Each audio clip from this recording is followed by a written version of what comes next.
what is language processor.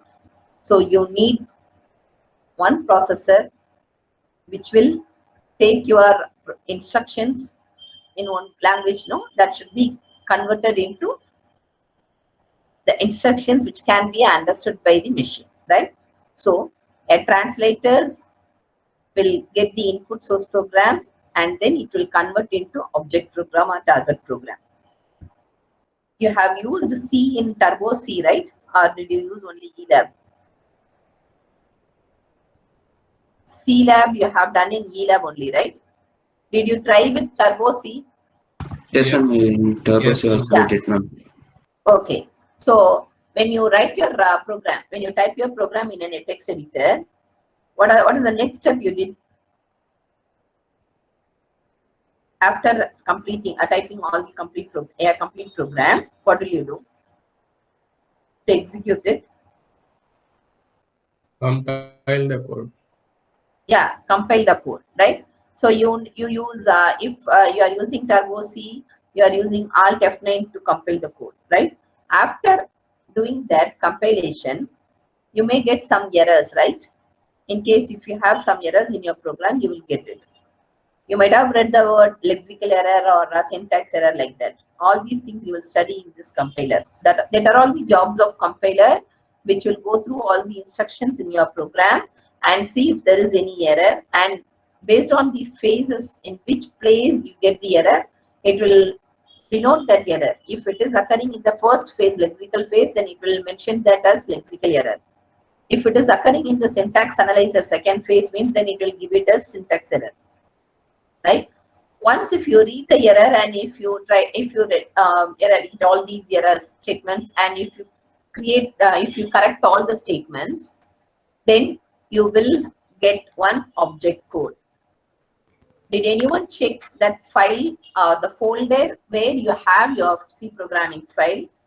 Once if you complete successful compilation, your program folder, the folder where you have the program, will have one more file with .o. For example, if your program is c1.c, right, or f1.c, after compilation, successful compilation, you might have one more file f1.o. Did anyone see that file? Object file.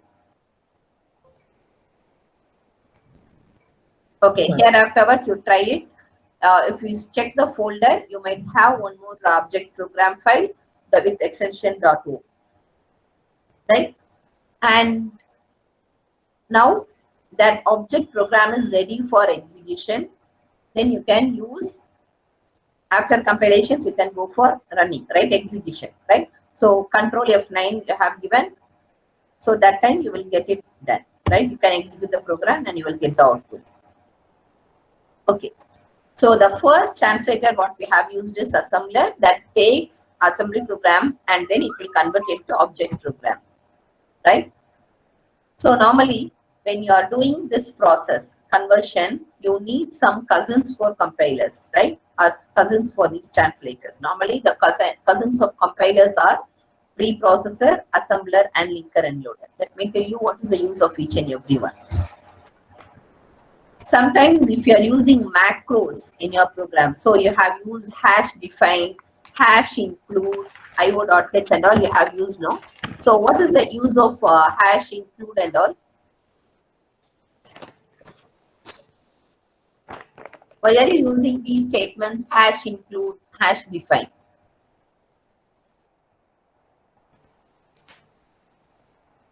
Import libraries. Import libraries, very good. Some of the header files, either it may be a library file or it may be user-defined files that should be included with your program for the successful execution of all the instructions in your program. For example, if you are using scanf, right? Scanf is a function and you don't know what is the functionality or what are the statements. You didn't redefine scanf in your program, but that scanf function is already available in which header file? Input and output are available in each header file.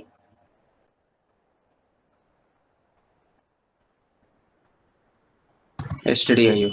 stdio.h file. So if you go and check the stdio.h file, you can see the function scanf as well as printf functions. There you are having the codes. When you call scanf, it has to get the input from the keyboard, whatever you are giving, and that it should be assigned to the variables which is given in your format specifier, right? You have given that format specifier, no? So what is the type of the variables you are using that, and how your input should be taken?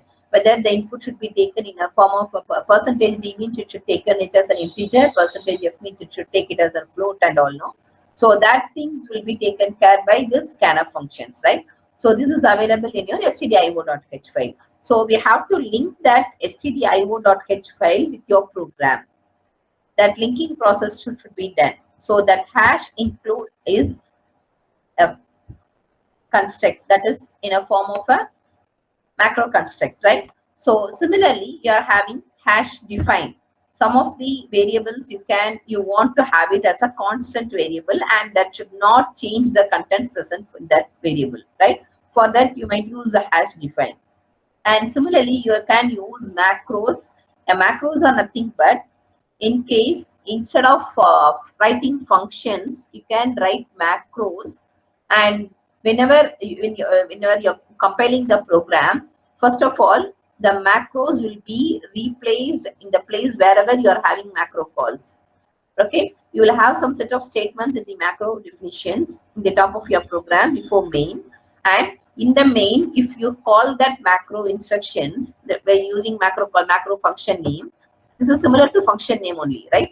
So what it will do is it will replace that set of instructions in places wherever you have used it.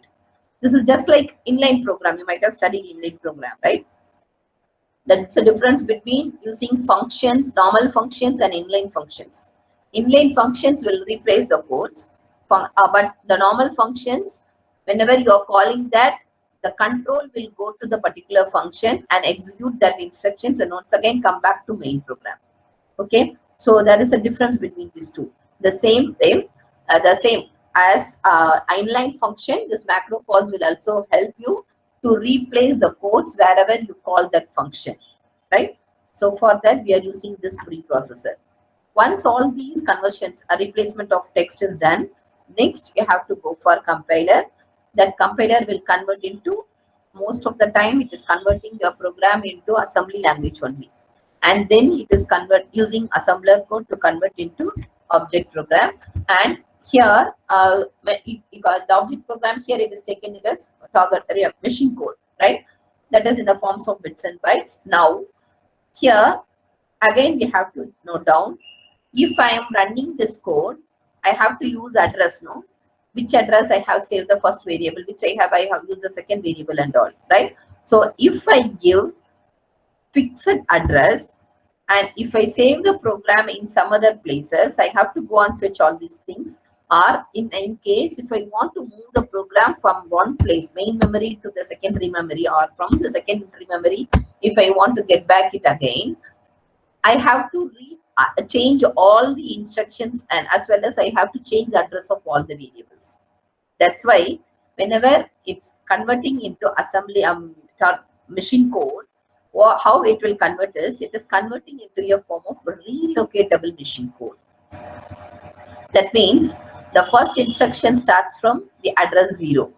Second instruction, if it is a direct addressing mode, means what is the number of bytes it will take?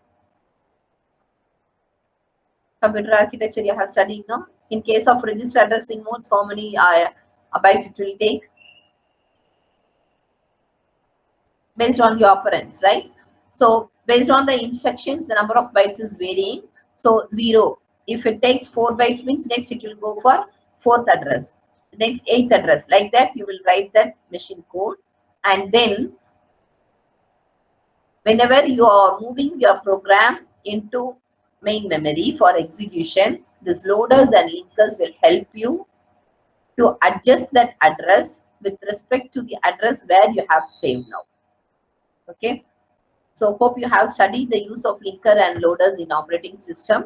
So this is what the complete structure of language processing system.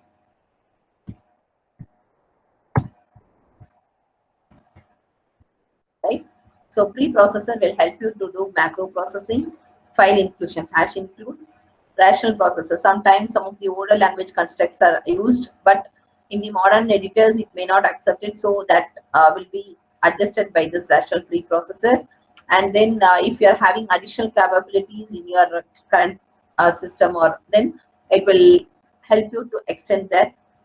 And these are all done by macro processors. You know what is, you will study about compiler next. You know what is assemblers. And next one is loaders and linkers. Loader that will place the program into memory and prepares them for execution, right?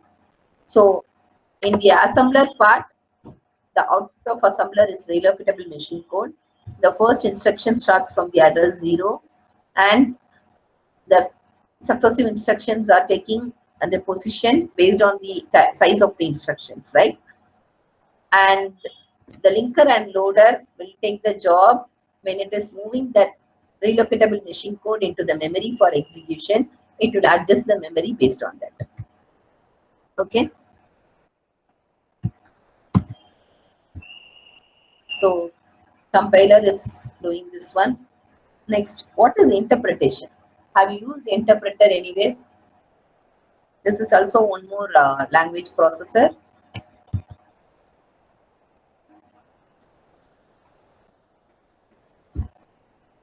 Yes. Any idea where you have used interpreter in Turbo C? If you use Turbo C editor, you might have studied this one. Yes, ma, anyone? Did anyone try with F7? F7 key for execution in Turbo C editor? Guys, are you there?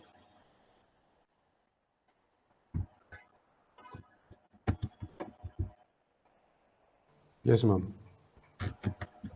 Yes. Did anyone try F7?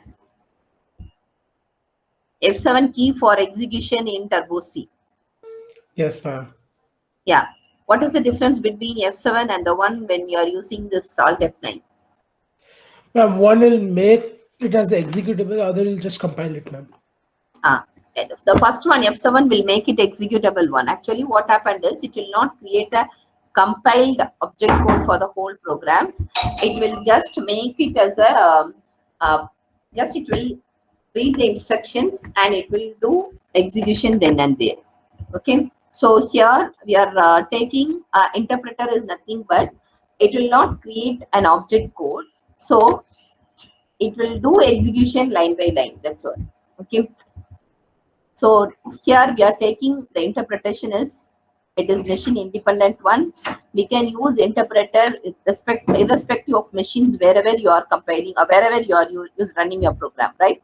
And this is dynamic execution. You can add codes whenever the execution is in process.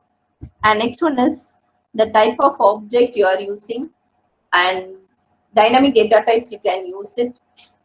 It is easier to write, and that is because when you are when you are creating an interpreter, it is very easy to write an interpreter program when comparing to compiler program, because we don't have many phases in interpreters as compilers. When you study the phases of compiler, you will come to know how it is differing from interpreter, right? And we can easily understand in which line we have error at the time of execution itself. So if I start from the first line, F7, keep on pressing F7. If I find error at the point I can stop, I can easily diagnose it where the error is, and immediately I can correct the errors and we can proceed it further, right? So that's why we are using this interpretation. But the main problem is, the thing is, you cannot create an object code, and sometimes this object code may be a machine independent code, right? For that we have to use cross compilers. The normal compiler, when it is converting into machine codes, in case if your target language is a machine code, it will convert into a form which can be understood by the particular machine, right?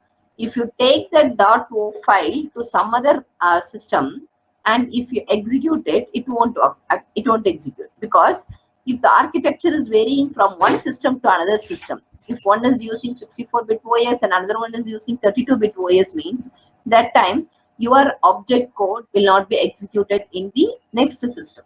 Okay, so if I want to enable that facility, what I have to use is I have to go for cross compilers. So what it will do is it will generate an object code that is in a form which can be executed in any places or any systems. Okay, so if that facility is available, then interpreter is you will feel that interpreter is not a good choice, because first a problem is you cannot create a complete object code. Every time you have to read the instructions and then go for execution, and it will take more time also. But the error diagnostic part, it is very good.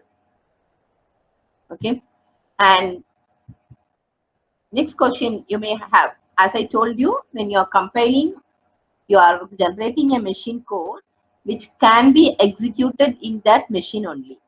Then how are we using all the websites, all the web programming languages, whatever they have written in somewhere in some other servers, but we are executing that programs in our system, in our client machine? How is it possible?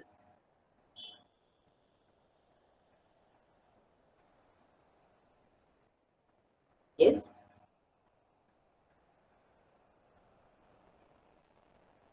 Yes, ma.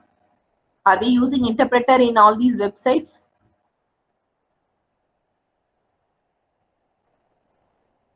Any idea about web programming language? No, it's not an interpreter only, right?